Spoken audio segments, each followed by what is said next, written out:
ನಮಸ್ಕಾರ. ನಮ್ಮ ಇಂದಿನ ವಿಷಯ ನೆಗ್ಲೇರಿಯಾ ಫೌಲೇರಿ, ಮಾನವರ ತಲೆ ತಿನ್ನುವ ಅಮೀಬ. ಋಷಿ ಶಿಮಿಕನ ಮಗ ಶೃಂಗಿಯ ಶಾಪಕ್ಕೆ ತುತ್ತಾದ ಪರೀಕ್ಷಿತ ಮಹಾರಾಜನನ್ನ ಕೊಲ್ಲೋದಕ್ಕೆ ನಾಗ ತಕ್ಷಕ ಹಣ್ಣಿನಲ್ಲಿ ಸಣ್ಣ ಹುಳುವಾಗಿ ಅಡಗಿಕೊಂಡು ಹೋಗಿ ನಂತರ ತನ್ನ ನಿಜ ರೂಪ ತೋರಿಸಿ ರಾಜನನ್ನ ಕೊಚ್ಚಿ ಕೊಂದ ಕತೆ ನಮ್ಮಲ್ಲಿ ಬಹುತೇಕರಿಗೆ ಗೊತ್ತು. ಇದು ಪೌರಾಣಿಕ ಕತೆ.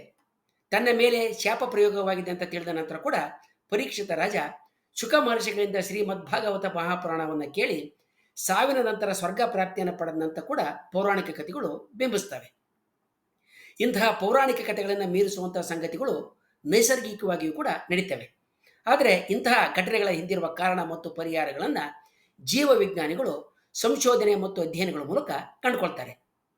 ನೆಗ್ಲೇರಿಯಾ ಫೌಲೇರಿ ಅಂದರೆ ಅದು ಯಾವ ಭಾಷೆಯದು ಮತ್ತು ಏನಂತ ತಿಳಿಸ್ತದೆ ಅನ್ನೋದು ನಮಗೆ ಗೊತ್ತಾಗೋದಿಲ್ಲ.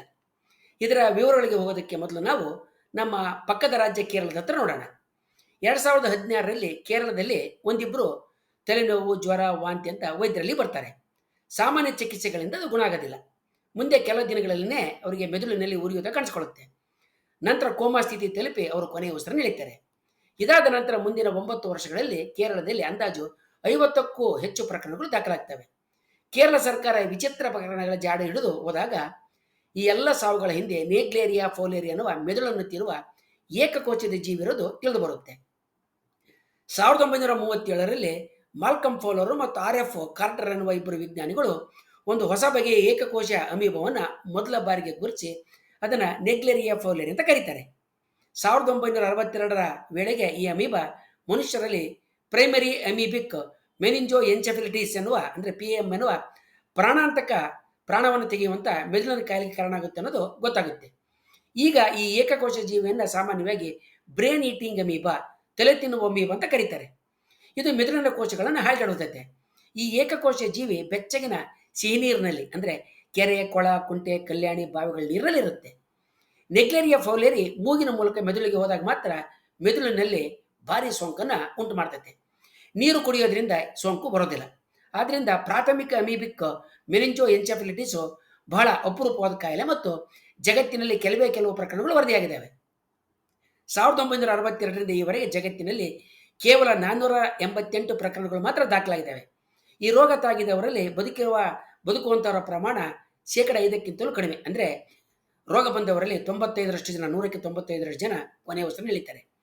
ಕಳೆದ 10 ವರ್ಷಗಳಲ್ಲಿ ಕೇರಳದಲ್ಲಿ ಮಾತ್ರ ಈ ಸೋಂಕಿನ ಪ್ರಕರಣಗಳು ದಾಖಲಾಗಿರೋದ್ರಿಂದ ಕೇರಳ ಸರ್ಕಾರ ನೀರಿನ ಮೂಲಗಳಲ್ಲಿ ಜನ ಮೀಯುವ, ಆಡುವ ಮುನ್ನ ಎಚ್ಚರಿಕೆಯನ್ನು ವಹಿಸಬೇಕು ಅನ್ನುವ ಎಚ್ಚರಿಕೆ ಫಲಕಗಳನ್ನು ಹಾಕಿದೆ ಮತ್ತು ಎಚ್ಚರಿಕೆಯನ್ನು ನೀಡಿದೆ. ಆದರೆ ಈ ಎಚ್ಚರಿಕೆಗಳು ಎಷ್ಟರ ಮಟ್ಟಿಗೆ ಅನುಷ್ಠಾನಯೋಗ್ಯ ಅನ್ನುವ ಪ್ರಶ್ನೆ ಕೂಡ ನಮ್ಮ ಮುಂದೆ ಇದೆ. ಯಾಕಂದರೆ ಮಾನವನ ಬದುಕು, ನಾಗರಿಕತೆ ಮತ್ತು ಸಂಸ್ಕೃತಿಗಳು ಎಲ್ಲವೂ ನೀರನ್ನು ಅವಲಂಬಿಸಿ ಬಳಸಿ ಬೆಳೆದಿದ್ದಾವೆ.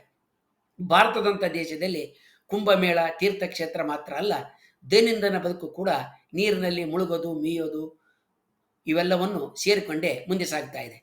ಕೋಟ್ಯಾಂತರ ಜನ ಸೇರುವ ಕುಂಭಮೇಳದಂಥ ನೀರಿನ ಜಾಗಗಳಲ್ಲಿ ಇಂಥ ಅಮೀಬಗಳು ಕಾಣಿಸಿಕೊಂಡ್ರೆ ಎಂಥ ಅನಾಹುತ ಆಗಬಲ್ಲ ಅನ್ನೋದು ಊಹಾತೀತ.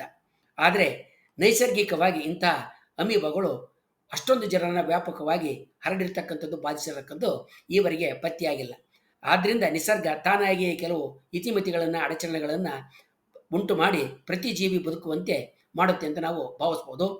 ಮುಂದಿನ ವಿಡಿಯೋದಲ್ಲಿ ನಾವು ಮಾನವರನ್ನು ಹಾಗೆಯೇ ಪ್ರಾಣಿ ಪ್ರಪಂಚವನ್ನು ಕಾಡುವ ಅತ್ಯಂತ ಅಪರೂಪದ ಏಕಕೋಶ ಜೀವಿಗಳ ಬಗ್ಗೆ ತಿಳ್ಕೊಳ್ಳೋಣ. ವಂದನೆಗಳೊಂದಿಗೆ.